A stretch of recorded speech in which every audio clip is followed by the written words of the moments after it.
السلام عليكم ورحمة الله وبركاته. kulanti wacan saaxiibayaal meel walba dunida ka joogtaan. Halkan waa akademiyada bulsho.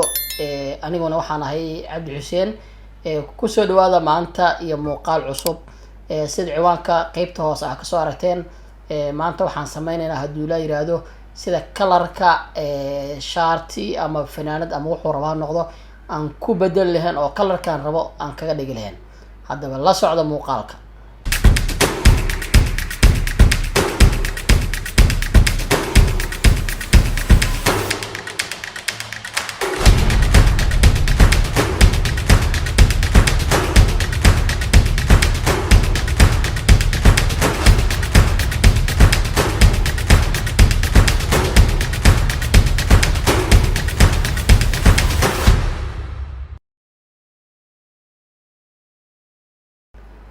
Is soo noqod wanaagsan. Inta aan u gudbin muuqaalkeeno fadlan haddii ay tahay markii kugu horeysay ee halkan aad nagu soo booqatay ha iloobin inaad subscribe aad saartay janaalka isla markaana haddii aad video ka heshay ama uu ku qanciyay aad like noo saartid annaguna waxay noo tahay dhiirigelin waad mahadsantiin. aan guda galna casharkeena. Haddaba marka ugu horeyso waxaan soo fureynaa selectionkaas aad arkaysiin. Haddii aan furno right click aan dhahno waxaan ku arki doonaa halkan object selection iyo quick selection iyo magic one tool. Saddexdaanba wax waa lagu jaraa laakiin siyaabo kala duwan ayay wax u jaraan. Okay, anaga waxaan ku soo qaadanaynaa marka midkan ay quick selection ku qoran tahay amaba ka kalena waa qaadan kartaa haddii calaamadaada ay saas ay noqoto tusaale ahaan waxaa kuu shidan keyboardka ee keyboardka iska dami. Okay, kadib waxaan sameynaynaa bal waxaan tagaynaa qaybtan balasta ah kadibna waan dooranaynaa.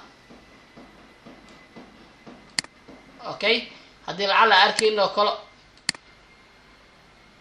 haddii arkayno kalo macnaha maxaa la jiray waad weynaysan kartaa adigoo control plus isticmaalayo. haddii lacala inaad aragto ay kugu adkaanayso waad sameyn kartaa. Okay, okay, minuska soo qaada haddana kadibna xoogaa dib u yar laabo. fanaanada cad isla markaana backgroundka uu cad yahay taasa waxay sabab u noqonaysaa marka in aanan la kala saarin backgroundkii iyo sidoo kale t-shirtigi. Okay, control minus aan leedahay. waxa ugu horeysa aan sameynaa marka waxay tahay waxaan furaynaa channel kadibna waxaan leenahay qaybtan ay ku qoran tahay maskinka ayaan click ku dhahaynaa.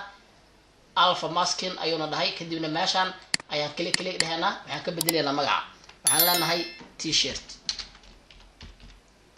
Okay, kadibna okay aan iska leenahay kadib waxaan ku laabanaynaa layerkeeni ayaan ku laabanaynaa.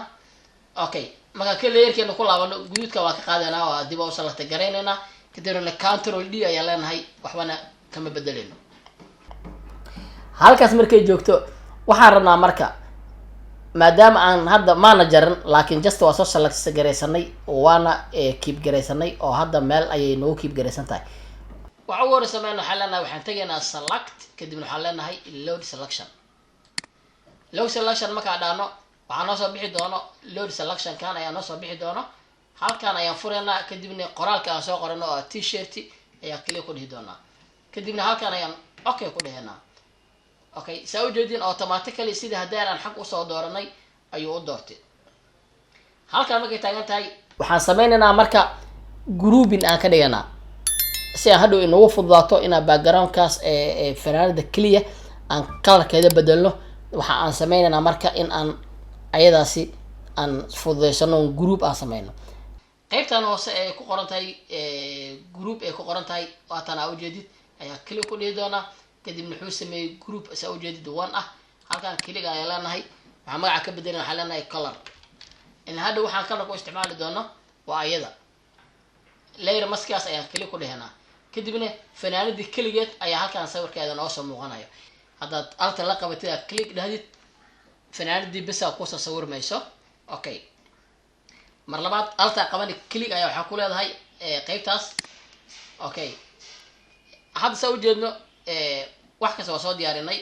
waxaa keliya hadda aan sameynaa marka waxay tahay in aan markaan level u sameyno si uu nagu hayo markaan ka bedeleyno maxaa dhihi jiray colorka aan ka bedeleyno si uu nagu hayo. waxaan tagaynaa qaybtan ay ku qorta adjustmentiga kadibna waxaan leeyahay levels. Okay, qaybtan maskinka iska tirina right click ayaan leenahay delete the mask ana leenahay. Okay, halkaas markaan joogno waxaan rabnaa marka inaan sameyno qaybtan levelka keliya ku leenahay exposure ama waxaan ku qornaynaa in wadho iftiinka noo hayo kale. Okay, haddii aan rabnaa colorka bedelno waxaan leenahay adjustment layerka tagayna kadibna solid ayaan leenahay. soo jeedin automatic hadba colorka uu rabo inuu qaato.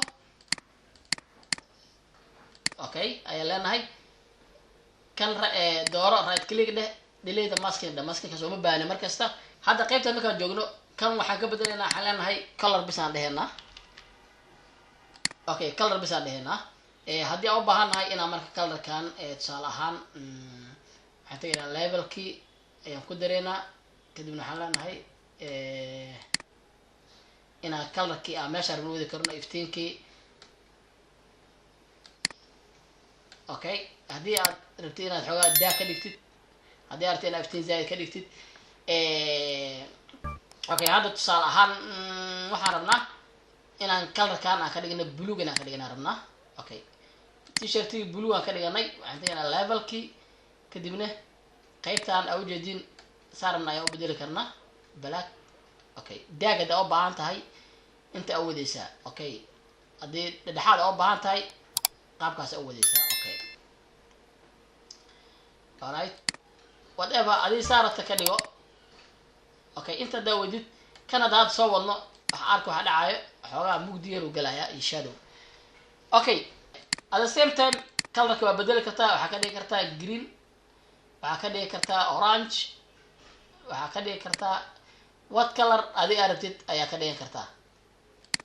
Okay, intaas ayaan kusoo gabagabaynaynaa muuqaalkeeni aan ugu talagalnay habka kalarada loo bedeli karo haddii t-shirt ay tahay iyo haddii ay tahay shaati caadi u yahay ama what color adi aa u baahan tahay inaad bedeshid.